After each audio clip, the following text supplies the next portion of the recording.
Hello. আমরা একটু wait করি। আরো মেম্বার্সরা আসুক তারপরে স্টার্ট করতেছি।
আমরা ৮:১০ এ শুরু করি।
শেষ করছিলাম।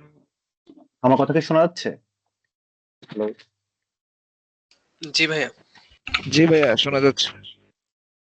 গতদিন আমরা ক্লাসটা শেষ করছিলাম আমাদের ইভেন্ট লুপ দিয়ে, বা আমাদের যে অ্যাসিক্রোনাস প্রসেসটা আছে Node.js এর, ওটা দিয়ে আমরা শেষ করছিলাম। তো ওটার একটা ছোট্ট রিক্যাপ দিয়ে আমরা আজকে শুরু করি। চেক করে আসি আমাদের মিটিংটা আসলে রেকর্ড হচ্ছে কিনা।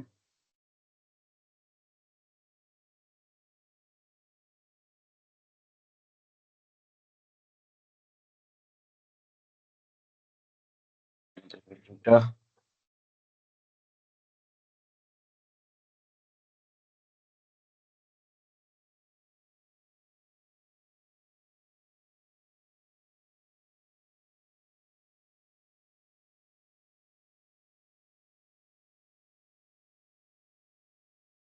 আমাদের রেকর্ডটা অন আছে। তো গতদিন আমরা ক্লাসটা যেটা বলতেছিলাম, গতদিন আমরা ক্লাস শেষ করছিলাম হচ্ছে আমাদের এই হচ্ছে একটা ভিজুয়ালাইজার একটা টুলস দিয়ে, যেটা হচ্ছে আমাদের অ্যাসিঙ্ক্রোনাস প্রসেসটা কিভাবে কোন স্টেপে যাচ্ছে এবং ডাটাগুলো কিভাবে রিটার্ন করতেছে, এবং কল স্ট্যাক, আমাদের যে কিউ গুলো আছে, টাস্ক কিউ, অথবা এটাকে আমরা হচ্ছে ম্যাক্রো টাস্ক কিউ বলি, আর হচ্ছে আমাদের মাইক্রো টাস্ক কিউ, দুইটা। তো আমাদের সেট টাইম আউট হচ্ছে সব সময় আমাদের টাস্ক কিউতে যাবে। আমরা আবার রান করি।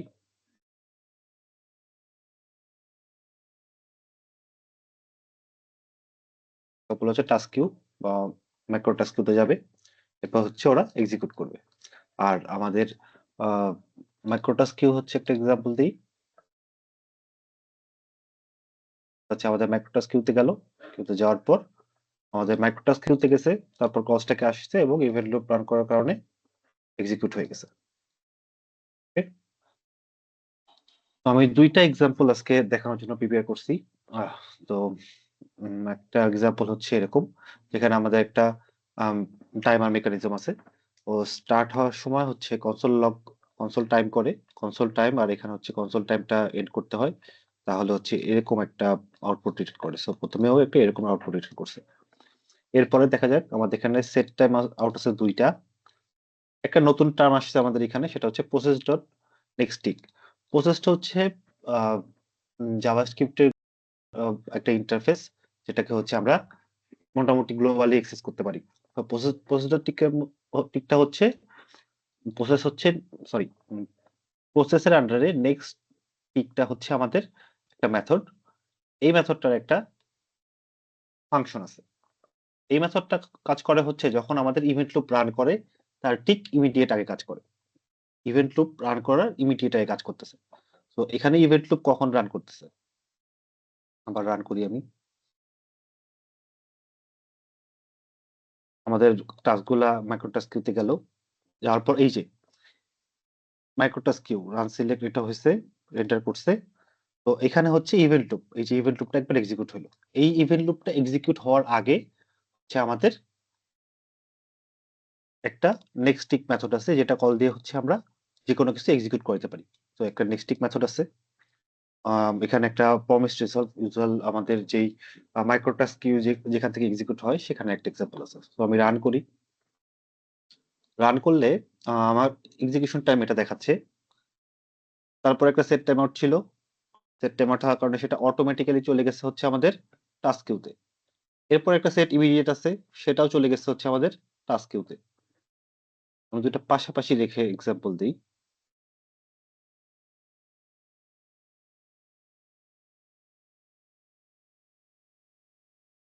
তো এটা অটোমেটিক্যালি চলে গেছে আমাদের টাস্ক কিউতে।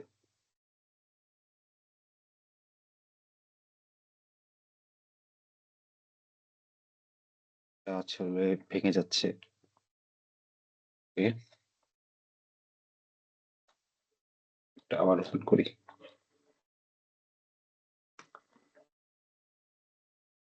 তো সেট টাইম আউট দুটা চলে গেল হচ্ছে আমাদের টাস্ক কিউতে, এবং এরপর নেক্সট টিক যেটা, এটা চলে যাবে হচ্ছে আমাদের মাইক্রো টাস্ক কিউতে। মাইক্রো টাস্ক কিউতে চলে যাবে। আর এরপরে হচ্ছে আমাদের রিজলভ, এই রিজলভটা কাজ করবে। তো আউটপুটের ক্ষেত্রে আমরা যেটা পাচ্ছি, প্রথমে আমাদের ইভেন্ট লুপ এক্সিকিউট হওয়ার আগে এক্সিকিউট হয়েছে হচ্ছে আমাদের নেক্সট টিকটা। তো নেক্সট টিক এমন একটা মেথড যেটা ইভেন্ট লুপ ট্রিগার হওয়ার আগে এক্সিকিউট হয়। সো ইভেন্ট লুপ প্রথমে আমাদের তো কোনো রেগুলার স্টেটমেন্ট নাই, আসলে রেগুলার স্টেটমেন্ট শুধু এইটা, এই যে কনসোল হয়েছে এটা রেগুলার স্টেটমেন্ট, এটা প্রিন্ট হয়ে গেছে, তো সবার লাস্টে প্রিন্ট হয়েছে, বাট এটা মেকানিজমও কাউন্ট করতে থাকে, কাউন্টারটা লাস্টে প্রিন্ট হয়। তো ওইটা প্রিন্ট হয়েছে, প্রিন্ট হওয়ার পর আমার ইভেন্ট লুপ ঘুরছে, যেহেতু আমার এই যে এখানে ছিল কল স্ট্যাকটা ফাঁকা, ফাঁকা হওয়ার কারণে আমার ইভেন্ট লুপ এক্সিকিউট করছে। Event loop execute event loop execute করবে তার আগে হচ্ছে আমাদের নেক্সট টিক এক্সিকিউট করছে, নেক্সট টিক এক্সিকিউট হওয়ার কারণে এটা এক্সিকিউট হয়েছে। তো এরপরে হচ্ছে আমাদের যেহেতু নেক্সট আমাদের নেক্সট টিক এক্সিকিউট হয়ে গেছে, এরপরে ইভেন্ট লুপ এক্সিকিউট করবে। ইভেন্ট লুপ এক্সিকিউট করে কি পাবে? ইভেন্ট লুপ এক্সিকিউট করে পাবে হচ্ছে প্রমিস রিজলভ। এটা হচ্ছে আমাদের মাইক্রোটাস্ক কিউতে গেছে। তো মাইক্রোটাস্ক কিউতে যেটা যেটা ছিল সেটাকে ইভেন্ট লুপ রান করে দেখলো যে আমার কল স্ট্যাকটা ফাঁকা আছে, তাহলে আমি এখন মাইক্রোটাস্ক কিউ থেকে এইটুক এক্সিকিউট করতে পারি। সো এইটুক সে এক্সিকিউট করছে। এরপর এক্সিকিউশন শেষ, ইভেন্ট লুপ আবার রান করছে, আবার রান করে ও হচ্ছে একটা সেট টাইম আউট পাইছে। সেট টাইম আউট পাইছে হচ্ছে আমাদের মাইক্রোটাস্ক কিউতে বা টাস্ক কিউতে। টাস্ক কিউতে এটা পাওয়ার পর সে এটা এক্সিকিউট করছে, তারপর সে সেট ইমিডিয়েট এক্সিকিউট করছে। যেহেতু জিরো দেয়া, এখানে আসলে কোনো ডিফারেন্স নাই। তো এখানে আমি আরেকটা এক্সাম্পল দিই। আমি যদি আরেকটা এক্সাম্পল আমি দিই, সেটা হচ্ছে এই এক্সাম্পলটা। এই এক্সাম্পলটা যদিও এখানে রান করবে না, তো তারপর আমি এক্সাম্পলটা এখানে দেখাচ্ছি। এক্সাম্পলটা হচ্ছে আপনারা নিজেরা নিজেরা রান করে দেখবেন। তো এখানে একটা টাইমার মেকানিজম, এখানে একটা টাইমার মেকানিজমের মধ্যে সেম আমি এখানে কনসোল লক করতেছি। এখানে আমার একটা ফাইল রিপোর্ট করার দরকার। আপনারা যেহেতু নোটিসে কাজ করতেছেন সবাই এটা আশা করি ফ্যামিলিয়ার আছে। এটা ES6 এর সিনট্যাক্স না, এটা ES5 এর সিনট্যাক্স রিকোয়ার দিয়ে নেওয়া। তো সেখানে আমরা রিকোয়ার করে নিচ্ছি। ওকে, এরপর যেই আমাদের একটা রিড ফাইল অপারেশন আসছে, যেটা হচ্ছে আমাদের অ্যাসিক্রোনাস টাস্ক। অ্যাসিক্রোনাস টাস্কগুলো কোথায় যায়? আমাদের অ্যাসিক্রোনাস টাস্কগুলো যায় হচ্ছে মাইক্রোটাস্ক কিউতে, মানে এখানে। ওকে, মাইক্রোটাস্ক কিউতে গেল, মাইক্রোটাস্ক কিউতে পুরো কাজটাই কিন্তু চলে গেছে। আমার যে পুরো মেথড এক্সিকিউশনটা পুরোটাই কিন্তু মাইক্রোটাস্ক কিউতে গিয়ে বসে আছে। ওকে, এখন আমার ইভেন্ট লুপ ঘুরে নাই। তার আগে হচ্ছে আমরা আরো টাস্ক পাইছি, সেটা হচ্ছে সেট টাইম আউট আছে আমাদের দুইটা। ওকে, তারপর আমাদের কি আছে? একটা নেক্সট টিক আছে, নেক্সট টিক আছে, একটা আমাদের প্রমিস আছে। Okay? আমার মনে হয় না আহ, এরপরে আর কিছু এরপরে আর কিছু এখানে লাগবে, এটুকু দরকার নেই আসলে। ওটা মনে হয় ভেঙে গেছে, আমি আবার কোডটা একটু নিয়ে আসি। ওকে, সো ওই মেথডটার মধ্যে হচ্ছে আমরা এক্সিকিউট, আগে মেথড ছিল আসলে, এখন আমি মেথডটুকু আনি নাই, আর জাস্ট এটা ইম্পোর্ট করে নিয়ে আসছি। সরি, ওখানে তখন মনে হয় আমার ভুল কপি হয়েছিল। তো অ্যাকচুয়ালি আমরা এটা ইম্পোর্ট করে নিয়ে আসছি, এরপরে হচ্ছে আমাদের অপারেশন রান করতেছে, এটা চলে গেছে হচ্ছে আমাদের মাইক্রোটাস্ক কিউতে। তো মাইক্রোটাস্ক কিউতে গেল, আর বাকিগুলো গেলে হচ্ছে আমাদের টাস্ক কিউতে। আর এরপরে হচ্ছে আমাদের একটা নেক্সট টিকটা এক্সিকিউট হবেই হচ্ছে আমাদের ইভেন্ট লুপ রান করার আগে। সো আমাদের এটা যদি না থাকতো, এই লাইনটা না, আচ্ছা আমি রান করি, রান তো হবে না, রান হয়েছে, ফাইলটা আসলে কিছু রিড করে নেই। তো নেক্সট টিকটা এক্সিকিউট হয়েছে, দেখেন এখানে হচ্ছে আমার এই নেক্সট টিকটা এক্সিকিউট হয়েছে, কারণ এটা চলে গেছে টাস্ক কিউতে, এগুলো চলে গেছে, এটা চলে গেছে মাইক্রোটাস্ক কিউতে, এগুলো টাস্ক কিউতে চলে গেছে। এরপরে একটা প্রমিস আছে আর একটা নেক্সট টিক আছে। তো নেক্সট টিকটা চলে গেছে হচ্ছে আমার ইভেন্ট লুপের আগে এক্সিকিউট হওয়ার জন্য, সে এক্সিকিউট হয়েছে, এই যে নেক্সট টিকটা এক্সিকিউট হয়েছে। তো এরপরে প্রমিস রিজলভটা এক্সিকিউট হচ্ছে। তো প্রমিস রিজলভটা এক্সিকিউট হচ্ছে কারণ সে হচ্ছে মাইক্রোটাস্ক কিউতে ছিল, এবং ইভেন্ট লুপ যখন আমার নেক্সট টিকের এক্সিকিউশন শেষ করছে, এরপর সে লুক আপ করছে হচ্ছে আমার মাইক্রোটাস্ক কিউতে, এবং দেখতে পাইছে আমাকে এই লকটা করতে হবে, তো এই লকটা করছে। এরপর এরপর ইভেন্ট লুপ আবার ঘুরছে, ঘুরে দেখেন এই টাস্কটা এক্সিকিউট করেনি,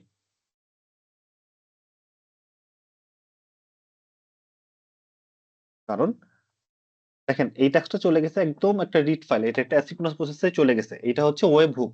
যদিও আমি এটাকে বলতেছি যে আমার মাইক্রোটাস্ক কিউতে গেছে, বাট এটা কিন্তু একটা ওয়েব হুক। যে ওয়েব হুক গুলো আমি গতদিন দেখাইছিলাম যে গুগলের V8 ইঞ্জিন যেটা আছে, V8 ইঞ্জিনের বাই ডিফল্ট কিছু ওয়েব হুক আছে। এই যেমন আমাদের HTTP কল করা বা জিও লোকেশন, সাউন্ড, আমাদের ম্যাপের ম্যাপের ডাটাগুলো যেভাবে আসে, বা আরো অনেক ফিচার আছে। আপনি সাউন্ড রেকর্ড করবেন, বা আপনি এখানে কোনো কিছু রেন্ডার করতে চাচ্ছেন, বা কোনো স্পেশাল কোনো ধরেন NFC প্রিভিলেজ জিনিসপত্রগুলো আপনি অ্যাক্সেস করতে চাচ্ছেন, এসবের API গুলা হচ্ছে ওয়েব হুক। এই ওয়েব এপিআই গুলোতে হচ্ছে সবগুলো আছে। সো এইটাও এরকম একটা ওয়েব এপিআই। এটা web API. Web API complete হওয়ার পর এটা হচ্ছে মাইক্রোটাস্ক কিউতে যাবে। এটা কখন আসবে আমরা এখনো জানি না এক্স্যাক্টলি। সো এরপরে হচ্ছে যেটা আমাদের ইমিডিয়েট ছিল সেটা হচ্ছে আমাদের টাস্ক কিউতে দুইটা সেট ইমিডিয়েট টাইম আউট ছিল। তো সে আগের আউটসেট গুলো প্রিন্ট করছে। এরপর কোন এক সময় হচ্ছে আমাদের এই ওয়েব এপিআইটা কাজ শেষ করছে। কাজ শেষ করার পর সে ডাটাগুলোকে মাইক্রোটাস্ক কিউতে দিচ্ছে। মাইক্রোটাস্ক কিউতে যাওয়ার আগেই দেখেন এখানে একটা নেক্সট টিক এক্সিকিউশন চলে আসছে। এই মেথডটা এক্সিকিউট হওয়া যখন শুরু করছে, দেখেন এখানে একটা নেক্সট টিক আছে। সবার আগে সেই ইভেন্ট লুপ রান করার আগেই সে নেক্সট টিক লক করছে। এর আগে এটা নরমাল লক, এটা লক হয়ে গেছে। এটাতে কোনো আমার আইও অপারেশন নাই। এটা জাস্ট কনসোল লক করতেছে। বাট এইগুলাতে মানে আইও অপারেশন, আমি এখানে আইও অপারেশন কেন বললাম? দেখেন আমি আপনাকে একটা সিম্পল সেট টাইম আউট আর ইমিডিয়েট দিয়ে এক্সাম্পল করতেছি। সাপোজ আপনি একটা পেমেন্ট গেটওয়ের সাথে ইন্টিগ্রেশন করতেছেন। পেমেন্ট গেটওয়ের এক্সাম্পলটা আমি দিচ্ছি কারণ পেমেন্ট গেটওয়ে ইন্টিগ্রেশনটা অন্যান্য রেগুলার এন্ডপয়েন্ট ইন্টিগ্রেশনের মতন না।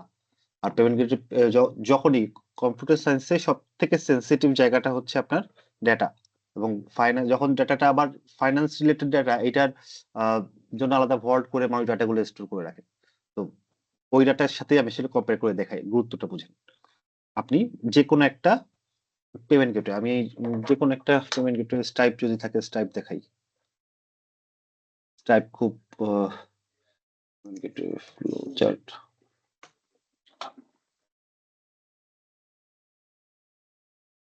সহজ থেকেই দেখাই।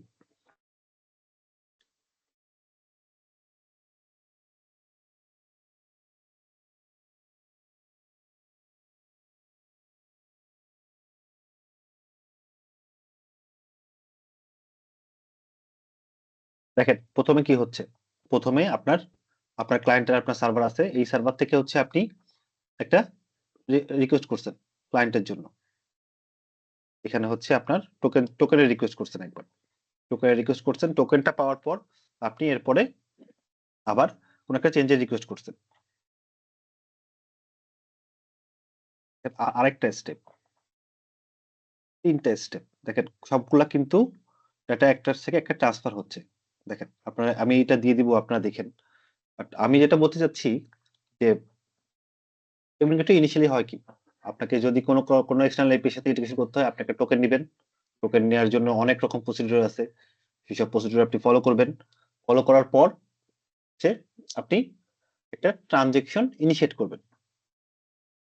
ট্রানজেকশনটা যখন আপনি ইনিশিয়েট করছেন, ধরেন আপনার সিটি ব্যাংকের একটা কার্ড দিয়ে আপনি ট্রানজেকশন ইনিশিয়েট করছেন। তো এই গেটওয়েটা চলে যাবে হচ্ছে, আপনি ট্রানজেকশনটা করতেছেন ধরেন ইসেতে, ধরেন আমেরিকার যে অ্যামাজন আছে, অ্যামাজন থেকে কিছু কিনতেছেন, আমেরিকান অ্যামাজন থেকে কিনতেছেন।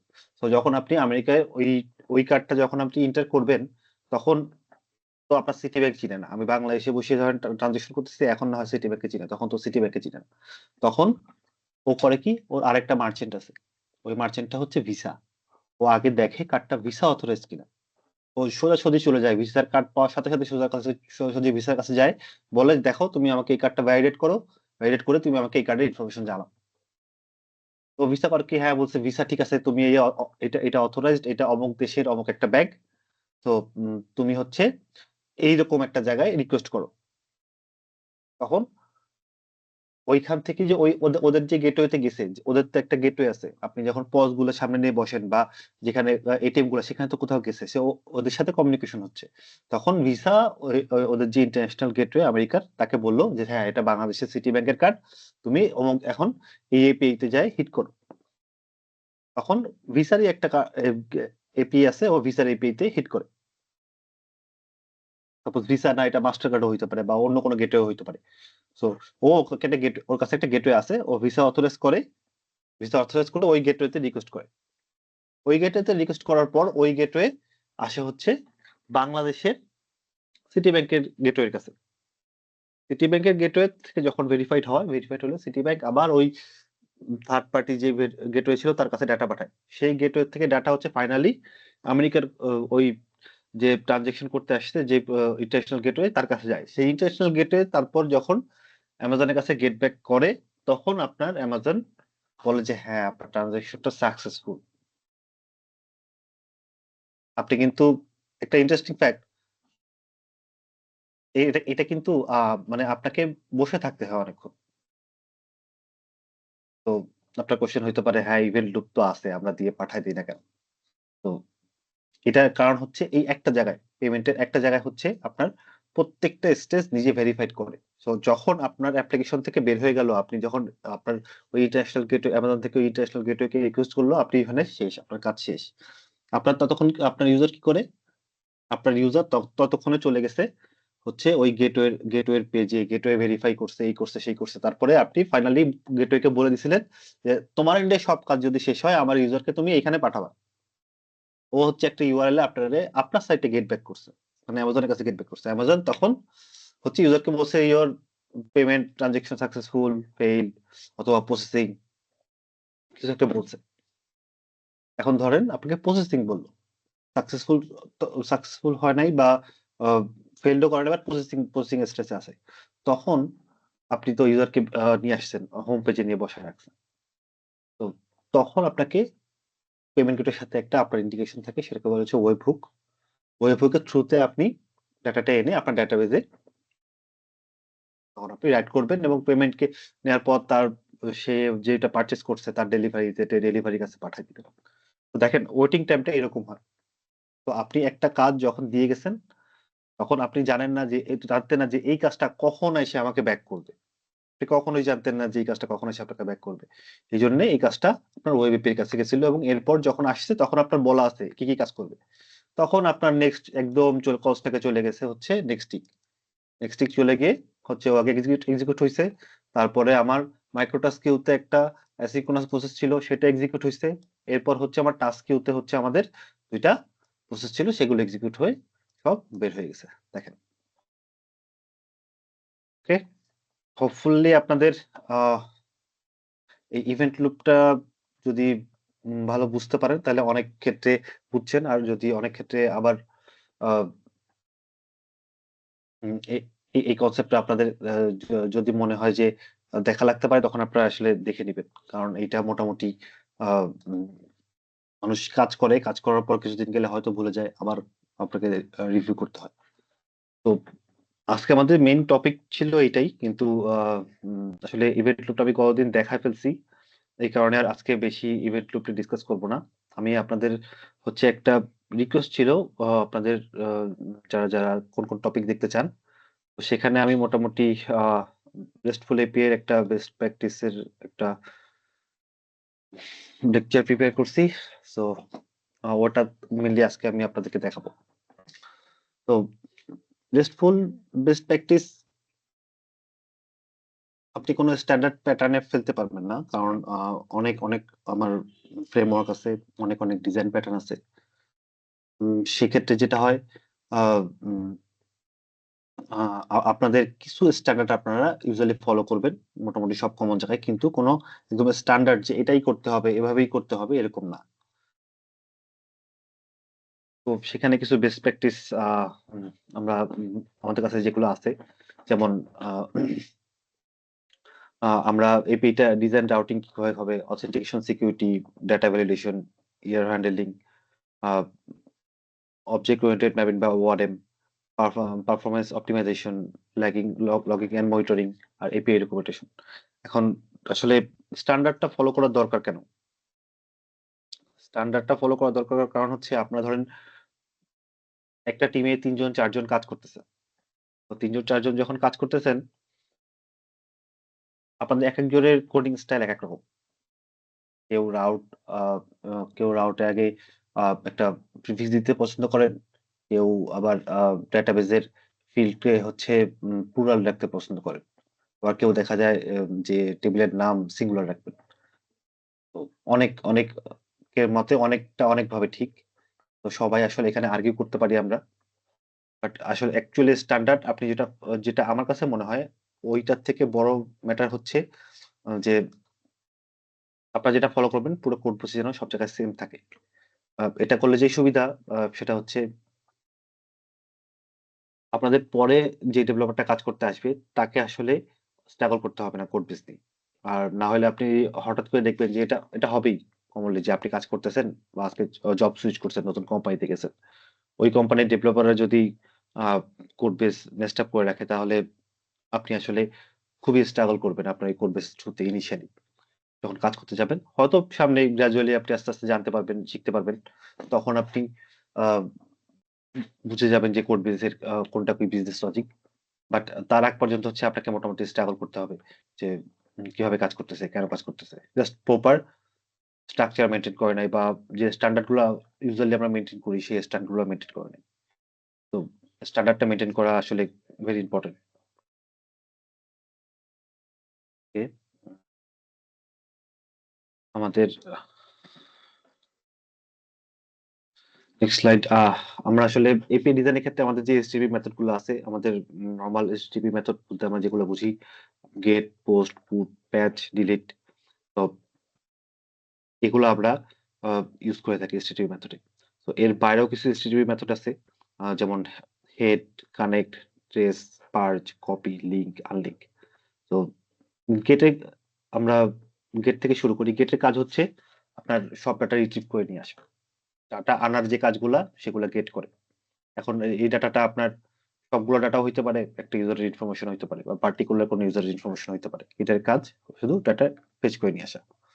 পোস্টের কাজ হচ্ছে আপনারা যখন কোনো ডাটা ইনসার্ট করবেন বা যেটা ইউজার ক্রিয়েট করতেছেন বা উম যে একটা ধরেন আপনাদের যেকোনো টেবিলের যেকোনো একটা এন্ট্রি ক্রিয়েট করতেছেন। সবসময় হচ্ছে আপনাদের পোস্ট ইউজ করবেন।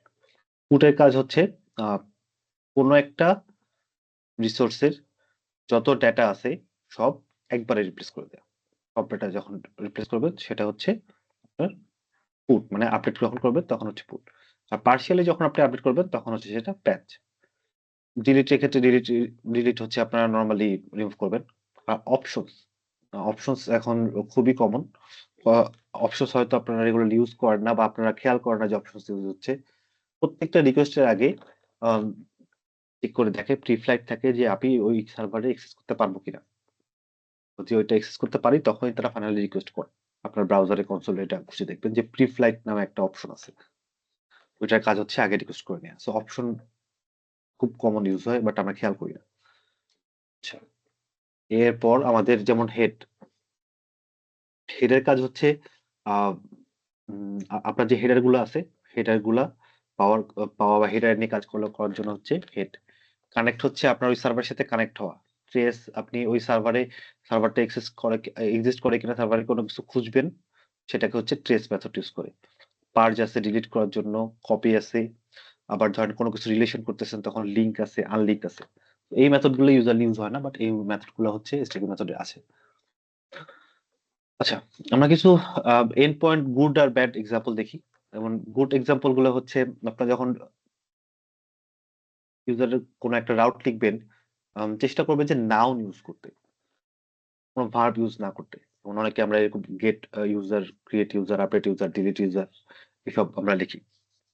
বাট ইউজুয়ালি আমাদের যে মেথড গুলো আছে মেথড গুলোই এগুলো ডিফাইন করে দেয় কোনটার কি কাজ। যদিও আন্ডারনিথ আপনি ব্যাকএন্ড থেকে কি কাজ করতেছেন এটা টোটালি আপনাদের উপর ডিপেন্ড করে বাট স্ট্যান্ডার্ড হচ্ছে আপনারা মেথড ওয়াইজ এক্সিকিউশন গুলো রান করবেন। গেট মেথড দেখেন প্রথমে আমরা সবগুলো ইউজার আনতে পারি অথবা আমরা যেকোনো একটা পার্টিকুলার ইউজারকে আইডি দিয়ে নিয়ে আসতে পারি। আর এরপরে যেমন পোস্ট মেথড আপনি ক্রিয়েট করতেছেন, পুট, প্যাচ, আপডেট করতেছেন, ডিলিট করতেছেন। অপশন হচ্ছে HTTP মেথড বা ক্রস চেক এনাবল আছে কিনা এইসব জিনিসপত্র আপনি দেখতেছেন। ঠিক? তো এরপর হচ্ছে আমাদের কোয়েরি এবং ফিল্টারিং। দেখেন আপনাদের যখনই কোনো এপিআই তে গেট মেথড আপনি ইউজ করতেছেন, অবশ্যই আপনারা একটা ফিল্টারিং রাখবেন এবং একটা পেজিনেশন রাখবেন। এটার কারণ বলি, যে ফ্রন্ট এন্ডে কাজ করে, আপনারা যদি ফ্রন্ট এন্ডের কাজের পার্সপেক্টিভ থেকে চিন্তা করেন, যে ব্রাউজার কিন্তু একটা সার্টেন অ্যামাউন্ট অফ মেমোরি নিয়ে এক্সিস্ট করে। এখন ধরেন ফ্রন্ট এন্ডে কোনো পেজিনেশন নাই, সে 1 মিলিয়ন বা 10 মিলিয়ন রো এর একটা টেবিল জেনারেট করতেছে। যখন সে রিকোয়েস্ট করবে, আপনার ব্যাকএন্ড হয়তো কেবল এনাফ ডাটাগুলো দিয়ে দিচ্ছে। বাট যখন ইউজার এন্ডে যাবে, ইউজারের 10 মিলিয়ন ডাটা হচ্ছে দেখার জন্য তার যে র্যাম দরকার, আপনার পিসির র্যাম এক্সস্টেড হয়ে যাবে, ইউজারের পিসির র্যাম এক্সস্টেড হয়ে যাবে, এবং ইউজারের পিসির যে ব্রাউজার সেটা ক্র্যাশ করবে। খুবই বাজে এক্সপিরিয়েন্স। সো অবশ্যই সবসময় চেষ্টা করবেন একটা পেজ ইউনিট এবং লিমিট করে ডাটা পাঠাইতে। এছাড়া আমাদের যেহেতু মোস্টলি ডাটাগুলো আমরা টেবুলার ফরম্যাটে দেখাই, হয়তো অন্য ফরম্যাটে দেখাইতে পারি, বাট সর্ট করে অন্য টেবুলার ফরম্যাটে না দেখায় আমরা লিস্টিং দেখাইতে পারি। সো সর্টিং কাজে সবসময় কাজে লাগে। সর্টিং, অর্ডারিং এগুলো আপনারা ইউজ করবেন। আর filter, suppose most of the database যেগুলো আছে সেগুলোতে হচ্ছে আপনার কলামের উপর বেস করে আপনারা ফিল্টার করেন। হয়তো নো স্কুলে আপনারা কোনো প্রপার্টির উপর, অ্যাট্রিবিউটস এর উপর ফিল্টার করে কোয়েরি করবেন। তো সেক্ষেত্রে কোয়েরি গুলো হচ্ছে অ্যাভেলেবেল থাকা, যেন আমার কোন কোন ডাটা যাচ্ছে, কোন কোন ডাটা চাচ্ছে, সেই ডাটাগুলো আমরা ফিল্টার করে দিতে পারি। এটা থেকে নতুন একটা গ্রাফকুয়েল নাম শুনছেন আপনারা। এই যে ফিল্টারিং এর কনসেপ্ট থেকে কিন্তু গ্রাফকুয়েলের আসলে ইন্ট্রোডিউস করা হয়েছে। ফিল্টারিং, আপনার আমার কাছে মনে হয় যে হয়তো টেবিলে কটা ডাটা দেখাবো, আমার আর কি আছে, লগইন ইনফরমেশন, ইউজারের প্রোফাইল হাবিজাবি। ফেসবুকের কথা চিন্তা করেন তো, ফেসবুক কত ডাটা দেখায়। ও যদি এরকম করে কোয়েরি ঠিকমতো প্রিপেয়ার না থাকতো ওর ফিল্টারিং এর জন্য, দেখেন ফেসবুকের যত ডাটা ফেসবুক দেখায়, এটা আসলে নরমালি আপনি যদি রেগুলার প্রসেসে আপনি লিখে লিখে করতে চান, তখন অনেক সময় লাগবে। এটা অনেক অনেক টাইম কনজিউমিং, এবং কারণ এটা খুব ভুল হওয়ার সম্ভাবনা খুবই বেশি কাজে। সেই জন্য গ্রাফকুয়েল আসছে, যেটা ডাটা চাপেন সেই পরিমাণ ডাটা আপনাকে রিট্রিভ করে নিতে দেবে, বেশিও দেবে না, কমও দেবে না। তো এগুলো আস্তে আস্তে আরো ইমপ্রুভ হয়েছে। এই জন্য চেষ্টা করবেন সবসময় একটা গেট মেথডে ফিল্টারিং এবং পেজিনেশন রাখতে। ওকে, এরপর হচ্ছে আমাদের এসটিপি মেথড। তো এসটিপি মেথড গুলো দেখবেন, যে এই এসটিপি মেথড গুলো আপনারা সেন্ড করার হচ্ছে আপনি যখন রেসপন্স ব্যাক করেন ব্যাকএন্ড থেকে, তখন দেখবেন যে একটা এসটিপি মেথড আছে, 5 রকম এসটিপি মেথড আছে। তো কোনগুলো স্টার্টিং হয় হচ্ছে 1 থেকে, ইনিশিয়াল ডিজিট 1 থেকে, কোনগুলো 2, 3, 4, সবগুলো আলাদা আলাদা মিনিং আছে। 1 নাম্বারটা খুব বেশি ইউজ হয় না। 2 নাম্বারটা সাকসেস, 3 নাম্বারটা রিজেকশন, 4 নাম্বারটা এরর, 5 নাম্বারটা হচ্ছে আমাদের ইন্টার সার্ভার এরর। তো এই এরর গুলো আপনারা সেট করতে পারেন। এখানে কিছু বেসিক এক্সাম্পল আছে, যেমন 401 টা হচ্ছে আনঅথরাইজড। আপনার পাসওয়ার্ড যখন ভুল দেন, তখন রিটার্ন করা হচ্ছে 401। আবার আপনি যখন আহ, একই ইমেল অ্যাড্রেস দিয়ে 2টা অ্যাকাউন্ট খুলতে যান, তখন আপনাকে রিটার্ন করে 409, conflict resource already exist. So এইভাবে হচ্ছে এসটিপি মেথড গুলো আপনারা কনভিনিয়েন্ট ওয়েতে এবং রিটার্ন করার চেষ্টা করবেন, কেন আসলে আপনাকে এক্সপ্লিসিটলি বলে দেওয়া না লাগে যে আমার ইউজার ক্রিয়েট হয়েছে, এটা বলে দেওয়ার দরকার নেই, বা আপনার আপনার রিসোর্স নাই, 404 পাচ্ছে, ও দেখেই বুঝে নেবে। সো অথেন্টিকেশন এবং সিকিউরিটি। তো ইউজুয়ালি সফটওয়্যার ফার্ম গুলোতে অথেন্টিকেশনের জন্য হচ্ছে জেডাব্লিউটি টোকেন ইউজ করা হয়। জেডাব্লিউটি টোকেন একদম ইন্টারন্যাশনাল স্ট্যান্ডার্ড। আপনার সিগনেচারটা যখন এনক্রিপ্ট হয়ে যায়, ওই সিগনেচারটা আসলে ডিক্রিপ্ট করা এখন পর্যন্ত 4-5 মিলিয়ন ইয়ার লাগবে আর কি এটা ডিক্রিপ্ট করতে। সো এটা আসলে এখন ডিক্রিপ্ট করা পসিবল না, আনলেস আমাদের সুপার কম্পিউটার এটা ডিক্রিপ্ট করে। সো আপনার একদম গো টু হিসেবে টোকেন ম্যানেজমেন্টের জন্য জেডাব্লিউটি টোকেন চলে যেতে পারেন। কেউ কেউ পাসপোর্ট ইউজ করেন, বাট সবাই আন্ডারনিথ জেডাব্লিউটি ইউজ করতেছে। তো জেডাব্লিউটি টোকেনের 3টা পার্ট, কেউ কেউ বলতে পারবেন? তো একটা সাইট দেখে আসি, জেডাব্লিউটি টোকেনের 3টা পার্ট দেখে আসি। ওকে, এই সাইটে হচ্ছে আপনার জেডাব্লিউটি টোকেন, এখানে একটা স্যাম্পল জেডাব্লিউটি টোকেন আছে, এটা হচ্ছে আমার পেলোড। এখানে হচ্ছে আপনি কাজ করবেন, এইটুক জায়গায় হচ্ছে আপনার কাজ, আপনার সব ডেটা ইনফরমেশন যা যা আছে সেটার মধ্যে। আর একটা হেডার আছে, হেডারে আপনি এনক্রিপশন বলে দিচ্ছেন, টাইপ বলে দিচ্ছেন, আর হচ্ছে একটা সিগনেচার, একটা সিক্রেট দিয়ে হচ্ছে আপনি আপনার এই কিটাকে এনক্রিপ্ট করছেন। তো সাপোজ আপনার এই ডাটাটা দেখতে পারতেছে, এই ডাটাটা দেখতে পারলেও তো পারলেও কিন্তু সেই টোকেনটা ইউজ করতে পারবে না। আরেকটা সিক্রেট কির জন্য সে যাই এনক্রিপ্ট করুক না কেন, সেটাকে হচ্ছে আপনার যখন ডিক্রিপ্ট করতে যাবেন আপনার সিক্রেট দিয়ে, তখন ইনভ্যালিডেট হবে। আর একটা জিনিস খেয়াল রাখবেন, পেলোডে এমন কোনো ইনফরমেশন না থাকে যেটা আপনার কম্প্রোমাইজ হওয়ার চান্স আছে। তো এখানে যেমন নাম দেয়া আছে, একটা সেন্সিটিভ ইনফরমেশন, আপনি অবশ্যই যাবেন না তার নর্মাল ওভার দ্য নেটওয়ার্কের টোকেনে তার নামটা থাকুক। তো আপনার একদম বেসিক জিনিসপত্র ছাড়া টোকেনে খুব বেশি ডাটা রাখবেন না। ওকে, আমরা ছিলাম হচ্ছে প্রেজেন্টেশনে। সো এখানে একটা বেসিক অথেন্টিকেশনের একটা এক্সাম্পল দেওয়া আছে। দেখেন আমরা হচ্ছে একটা অথেন্টিকেশন হেরার থেকে নিয়ে গেছি, নিয়ে হচ্ছে আমরা আমাদের টোকেন দিয়ে ভেরিফাই করছি, ভেরিফাই করে আমরা এটাকে ইউজারের কোনো একটা ইনফরমেশনে রেখে জেনারেট করছি। তো মজার বিষয় হচ্ছে, যখন আপনি কোনো এপিকে কাজ করতেছেন, এক্সপ্রেসে কাজ করলে, আপনি যখন কোনো রাউট রাউট ইন্টারফেসের কিছু দিয়ে কাজ করতেছেন, তখন আপনি এই তিনটা মেথড পান: রিকোয়েস্ট, রেসপন্স, নেক্সট। তো নেক্সট মাঝে হচ্ছে আপনার নেক্সট, যেটা কোথায় আছে, হয় টাস্ক কিউতে আছে, না হয় আমার মাইক্রোটাস্ক কিউতে, এই টাস্ক কিউতে আছে, আর না হলে হচ্ছে মাইক্রোটাস্ক কিউতে আছে। এই দুইটা জায়গায় হচ্ছে আপনার এইটা বলা আছে। এই যে নেক্সটটা যাবে, যখন এক্সিকিউট হবে, ওই মেথডটা গিয়ে ওই নেক্সট মেথডটাকে এক্সিকিউট করে নিয়ে আসবে। সবসময় আপনি নেক্সট ইউজ করতে পারেন। তখন আপনি এইটা ইনস্টেন্সটা হচ্ছে যখন আপনার এই রাউটের, আপনার যে বেসিক রাউট আছে, রাউটের ইনস্টেন্স।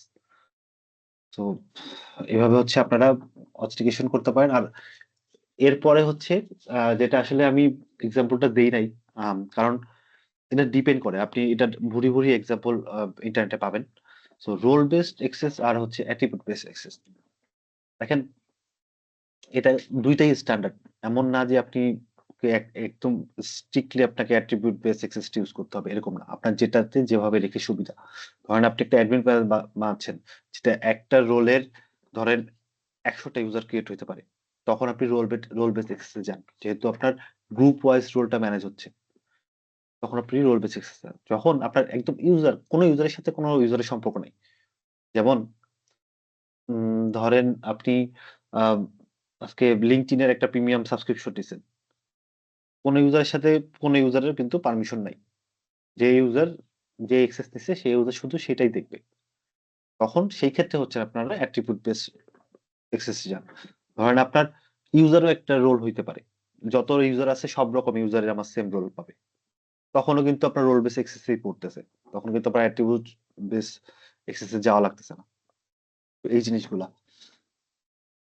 আচ্ছা, এখানে হচ্ছে মিডলওয়্যারে হচ্ছে আপনারা চেষ্টা করবেন যে আপনাদের স্যানিটাইজেশনের যে কাজগুলো করা হয়, সেই কাজগুলো এখানে নিয়ে আসা, এবং এরপরে হচ্ছে কিছু সিকিউরিটি জিনিসপত্র, যেমন আপনাদের কিছু রেস্ট্রিক্টেড কিওয়ার্ড থাকতে পারে, বা আপনাদের রেট লিমিট করা থাকতে পারে, কতবার রিকোয়েস্ট দিতে পারবে না, কতবার রিকোয়েস্ট দিতে পারবে। এই জিনিসগুলো হচ্ছে আপনারা অথেন্টিকেশন অথরাইজেশনের মধ্যে নিয়ে আসবেন। আর এরপরে হচ্ছে আমি আপনাদের একটু ওয়াথের যেই ফ্লোটা আছে, ওয়াথের ফ্লোটা দেখাই। আপনারা আশা করি ওয়াথের সাথে সবাই ফ্যামিলিয়ার, কারণ log in by Google, log in by Facebook, এগুলো আপনারা সবাই ইউজ করেন জিমেইলে। তো যখন আপনার এটার ফ্লোটা একটু দেখাই, সেটা হচ্ছে আপনার যখন অ্যান্ড্রয়েড অ্যাপ বা ব্রাউজার যখন আপনি ক্লিক করেন কোন একটা সাইন ইন উইথ গুগলে, তখন সেই রিকোয়েস্টটা চলে যায় হচ্ছে আপনার যেই সাইট ইউজ করতেছেন। সাপোজ আপনি এখন আপনার কোথাও একটা গিটহাব অথেন্টিকেশন আছে, আপনি ধরেন স্ট্যাক ওভারফ্লো দিয়ে গিটহাব দিয়ে অথেন্টিকেশন করতেছেন, বা জিমেল দিয়ে অথেন্টিকেশন করতেছেন, তখন আপনার ক্লায়েন্টটা, যে আপনার যে ব্রাউজার, সেই ব্রাউজার থেকে রিকোয়েস্ট যায় হচ্ছে স্ট্যাক ওভারফ্লোর অথ সার্ভিসের কাছে। অথ সার্ভিস কি করে তখন? অথ সার্ভিস একটা ওই টোকেন নিয়ে, গুগলের থেকে একটা টোকেন নিয়ে হচ্ছে আপনাকে একটা রিডিরেকশন ইউআরএল পাঠায়। সেই ইউআরএলটা দিয়ে আপনি রিকোয়েস্ট করেন, রিকোয়েস্ট করলে দেখেন যে এরপরে কোন পেজটা আসে, যে গুগলের ইমেল দেওয়া এবং পাসওয়ার্ড দেওয়ার পেজটা আসে। তো তখন আপনি চলে গেছেন এক্স্যাক্টলি এইখানে। এটা হচ্ছে গুগলের অথ সার্ভার।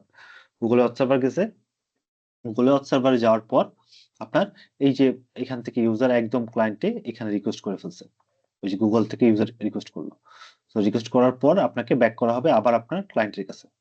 ক্লায়েন্টের কাছে আসলো, ক্লায়েন্টের কাছে আসার পর এখানে আপনি যেটা করেন, এখন আপনি অথেন্টিকেশন কোড দিয়ে ভেরিফাই করেন, আর অন্য কিছু যা দেন, দেওয়ার পর হচ্ছে ও আবার রিটার্ন করবে অথেন্টিকেশন কোড।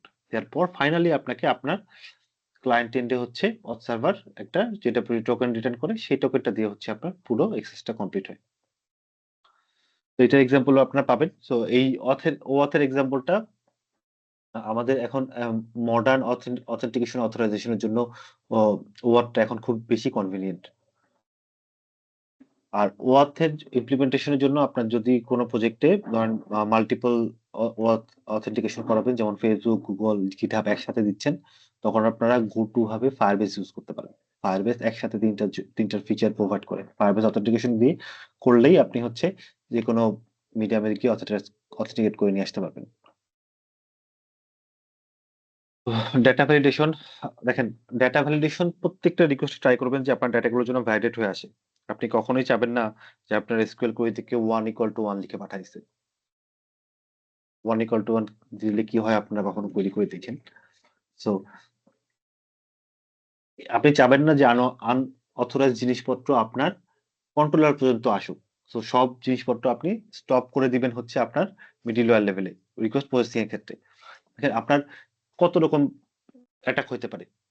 কেউ ধরেন আপনার ৫ টা ডাটা আছে, আপনি সেই ৫ টা ডাটা ব্যাক এন্ডে ৫ টা ডাটা আপনি একসেপ্ট করেন। ৫ টা কি আপনি একসেপ্ট করেন, বাট সে ১০ টা কি দিয়ে রিকোয়েস্ট করতেছে।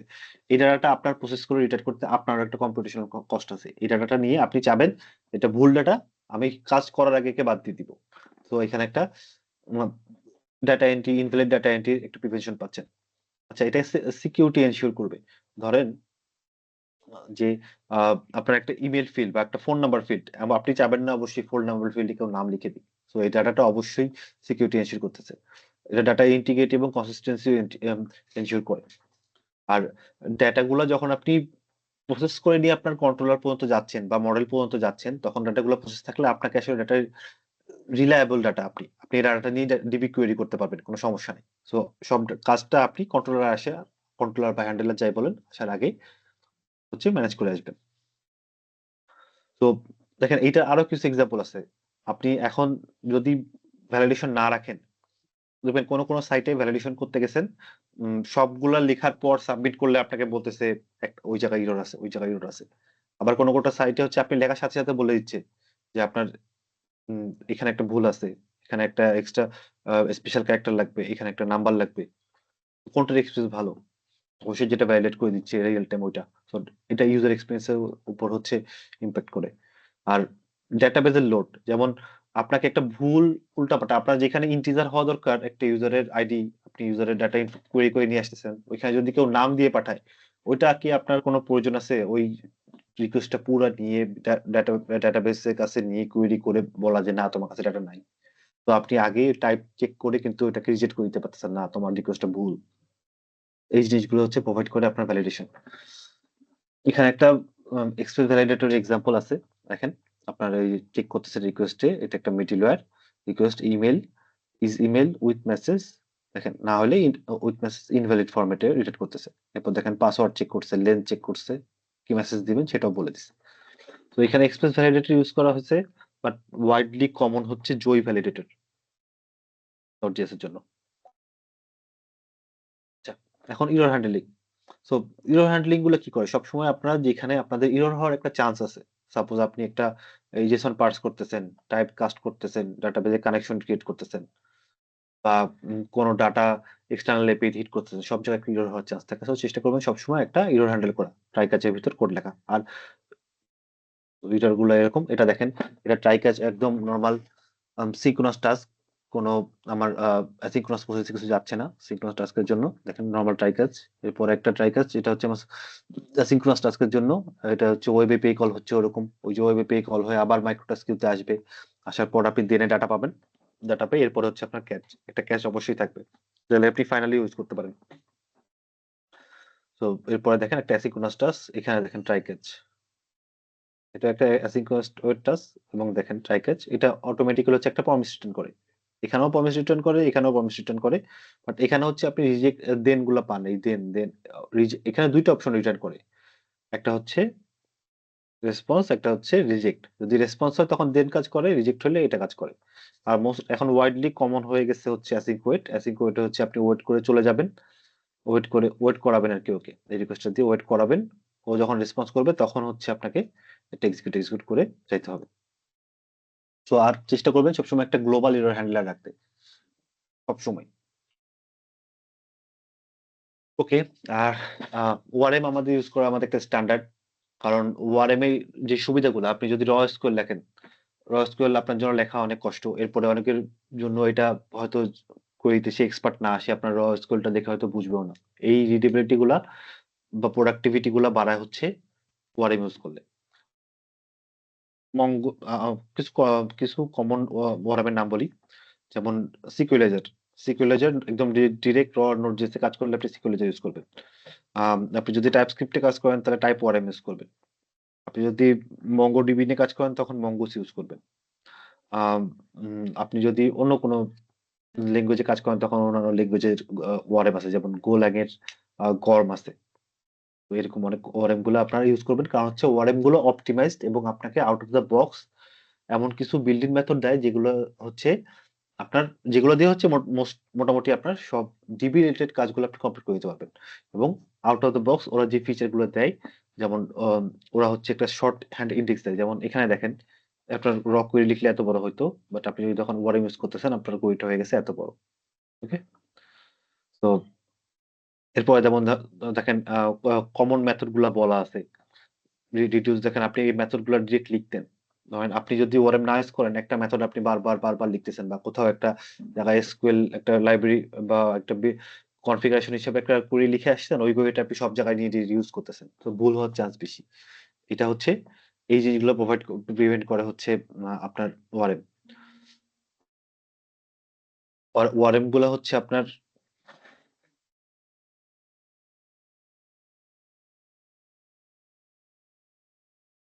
এখন সাপোজ আপনার একটা অ্যাপ্লিকেশন রেডি করছেন, অ্যাপ্লিকেশনটা আপনার রেডি করছেন হচ্ছে মাইএসকিউএল এর জন্য। হঠাৎ করে আপনার ক্লায়েন্ট এসে বলতেছে, না আমরা মাইএসকিউএল ইউজ করবো না, আমরা ইউজ করবো হচ্ছে Postgres.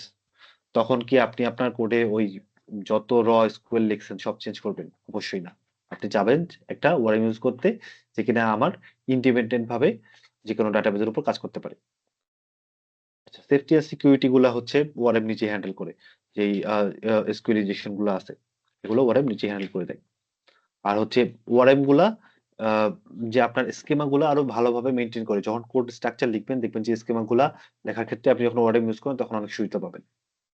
R build in ORM এ কিছু মেথড আছে, যেমন কানেকশন পুল। কতগুলা একবারে আপনি কানেকশন ক্রিয়েট করে রাখতেছেন। বিল্ড ইন ক্যাশিং মেকানিজম, ট্রানজেকশন, আ আ তারপর হচ্ছে আপনার স্কেলিং। এই জিনিসগুলা হচ্ছে আপনার ওআরএম প্রোভাইড করতে পারে। আপনি যেমন ওআরএম ইউজ করে হচ্ছে আপনি মাল্টিপল ইনস্টেন্স ক্রিয়েট করে রাখতে পারেন। মাল্টিপল ডাটাবেজের সাথে কানেক্ট করে রাখতে পারেন। তো এই ফিচার গুলো out of the box ORM provide করে। এই কারণে ওয়ারেম হচ্ছে একটা ইন্ডাস্ট্রি নর্মস। এরপরে ইন্ডাস্ট্রিতে একটা টার্ম খুবই পরিচিত, পারফরম্যান্স অপটিমাইজেশন। তো আপনি একটা অ্যাপ্লিকেশন ধরেন বানাইলেন, ওই অ্যাপ্লিকেশনটা সম্পর্কে আপনি আহ, ততক্ষণ না পর্যন্ত 100% অ্যাওয়ার হইতে পারবেন যতক্ষণ না পর্যন্ত আপনার কাছে ডেটা আসতেছে। তো সব আমাদের একটা ডেটা ডিভেন ডিসিশন মেকিং একটা বিষয় থাকে, যে আমার ইউজাররা কিরকম ডেটা দিচ্ছে, ইউজারদের ফিডব্যাক কিরকম। তো এই যে এই ফিডব্যাক গুলা যখন আসতে শুরু করে তখনই শুরু হয় হচ্ছে আমাদের পারফরম্যান্স অপটিমাইজেশন। পারফরম্যান্স অপটিমাইজেশনের মেইন কারণ হচ্ছে আমাদের ইউজার এক্সপিরিয়েন্স ভালো করা। তারপর অথবা আপনার ধরেন সার্ভারের কস্ট অনেক বেশি হয়ে যাচ্ছে, সেই কস্ট অপটিমাইজেশন করা। তারপর হচ্ছে আপনার ধরেন আপনার অ্যাপ্লিকেশন এমন একটা, ধরেন ওই রেজাল্ট দেখার যে অ্যাপ্লিকেশন বাংলাদেশ বোর্ডের, যেদিন রেজাল্ট দিবে সেদিন অ্যাপ্লিকেশন ডাউন হয়ে যায়। তো এটা তো আপনাকে স্কেল করতে হবে যে আপনার কবে কখন কত ইউজার আসবে সেই অনুযায়ী আমার ট্রাফিকটা ম্যানেজ করা। তারপরে আ কোন ক্ষেত্রে S E M SEO optimize করতে পারেন আপনি। তারপরে কোন ক্ষেত্রে আ উম কম্পিটিটিভ অ্যাডভান্টেজ দিতে পারেন। সাপোজ আপনি আ একটা গেটওয়ে থেকে কোন একটা প্রোভাইডার থেকে কোন ইনফরমেশন নিচ্ছেন। ধরেন একটা চ্যাটবট ইন্ট্রোডিউস করছেন, যেটার রেট ধরেন ৳১০। এরপরে কোন একটা চ্যাটবট ধরেন ৳৫ দিচ্ছে। তো এরকম আপনি আ আম অপটিমাই এ অপ এরকম অপটিমাইজেশন এ যাইতে পারেন। আর এই অপটিমাইজেশন গুলা বাদে ধরেন আপনার যেমন কিছু বেসিক অপটিমাইজেশন আছে। যেমন আপনার একটা ক্যাশিং মেকানিজম লাগতে পারে। ধরেন আপনার একটা আপনার ধরেন এন্ড পয়েন্ট খুব বেশি হিট হচ্ছে। ধরেন আপনার লগইন এন্ড পয়েন্টে সবথেকে বেশি হিট হচ্ছে। লগইন এন্ড পয়েন্টের কিছু জিনিসপত্র আপনাকে ক্যাশ করে রাখতে হতে পারে। আপনার গেট ইউজার ধরেন বেশি করা হচ্ছে, তো ইউজারের ইনফরমেশন গুলো আপনি ক্যাশ করে রাখতে পারেন। কোনো ক্ষেত্রে আপনার কুয়েরি করতে গেলে ডাটা বেশি লাগতেছে, যখন আপনি কুয়েরি রান করতেছেন তখন ডাটা টাইম বেশি লাগতেছে, তো তখন আপনি হচ্ছে ডিবিতে ইন্ডেক্সিং করতে পারেন। এগুলো হচ্ছে অপটিমাইজেশন ফ্যাক্টর। এখানে একটা রেডিসের নরমাল অপটিমাইজেশন ফ্যাক্টর দেওয়া আছে। আপনারা ইন মেমোরি ডেটাবেস হিসেবে যদি ইউজ করতে চান, রেডিস মোটামুটি ফাস্ট। এছাড়া আপনাদের ফাইলে রাইট করতে পারেন, অথবা আপনারা কোনো পাবসাব দিয়ে হচ্ছে আপনারা এই রেডিসের অল্টারনেটিভ হিসেবে কাজ করতে পারেন। তো এগুলো একটা অপটিমাইজেশন ফ্লো। এটা আপনি আসলে ডিফাইন করবেন যখন আপনার কাছে ইউজারের রিলেটেড ইনফরমেশন গুলো আপনার কাছে আসতেছে, যখন আপনার কাছে ইউজারের ডেটা আছে তখন আপনি হচ্ছে সব অপটিমাইজেশন যাবেন। আর এই যখন অপটিমাইজেশন যাবেন, অপটিমাইজেশনে যাওয়ার সময় আপনাকে হেল্প করবে হচ্ছে আপনি যে লগিং এবং মনিটরিং টুলস গুলো ইউজ করবেন। লগিংটা খুবই ইম্পর্টেন্ট, কারণ লগিং ছাড়া আপনি ডিবাগ করতে পারবেন না। আপনার ধরেন আজকে একটা ইউজার এসে বলল, আমি তো অমন তারিখে অত তারিখে হচ্ছে টাকা দিছিলাম, তো আমার তো সাবস্ক্রিপশন দেওয়া হয়নি। বা ধরেন বিকাশে আপনার এখান থেকে টাকা কাইটে নিয়ে গেছে, ওইখানে হচ্ছে আপনার যার কাছে টাকা পাঠিয়েছেন সে টাকা পায় নাই। তো আপনাকে তো এটা খুঁজে বের করতে হবে। তো এই জন্য হচ্ছে লগ গুলা ইউজারের প্রত্যেকটা জার্নি একটা লগে রাখা, কারণ ইউজার যদি কোনো জায়গায় ইন্টারপ্রেট হয় যাতে আমরা এটাই খুঁজে নিয়ে আসতে পারি। বড় বড় অর্গানাইজেশন গুলোতে হচ্ছে কমপ্লায়েন্স থাকে এবং অডিটিং থাকে, তারা এরকম রেগুলারলি চেক করে। আর কোনো ক্ষেত্রে ধরেন এই লগিং দিয়ে বা মনিটরিং দিয়ে আপনি বুঝতে পারবেন, লগিং এর ডেটা দিয়ে যখন মনিটরিং করে বুঝতে পারবেন যে আপনার সিস্টেমে কোনো জায়গায় কোনো ফল্ট আছে। আপনার কোনো একটা ধরেন হার্ডওয়্যার নষ্ট, বা কোনো একটা জায়গায় কোনো ইভেন্ট পাবলিশ করছেন সেটা ঠিকমতো কাজ করতেছে না, বা কোনো একটা কানেকশনের সমস্যা।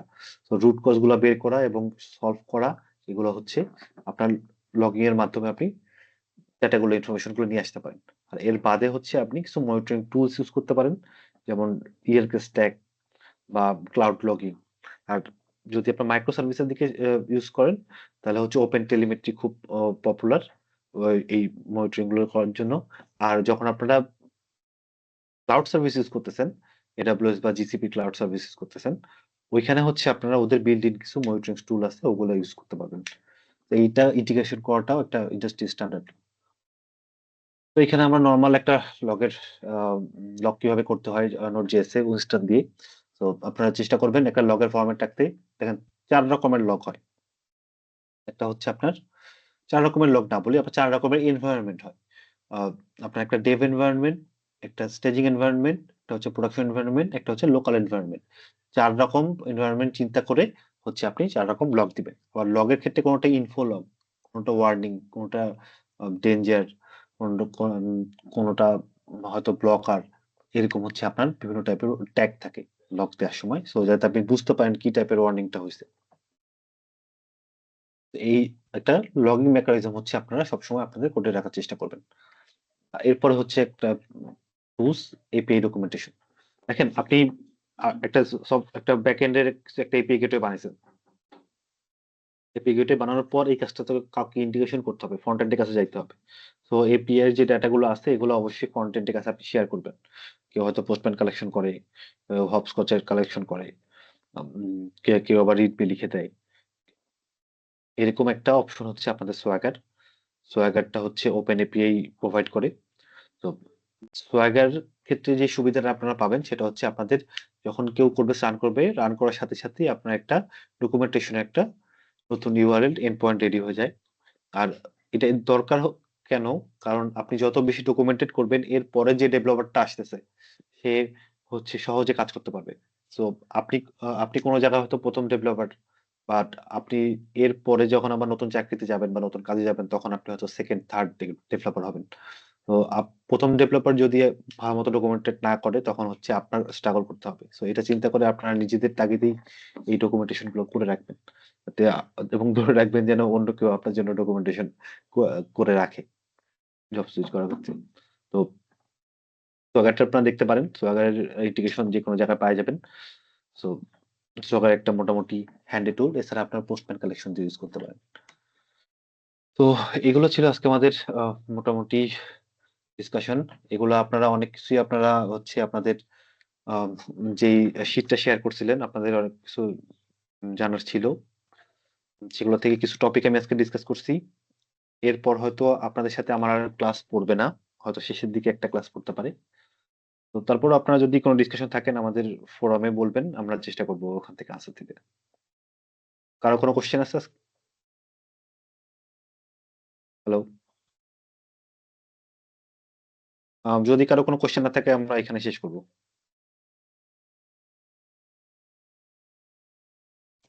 না ভাইয়া। ঠিক আছে। ওকে। Thank you. আল্লাহ হাফেজ।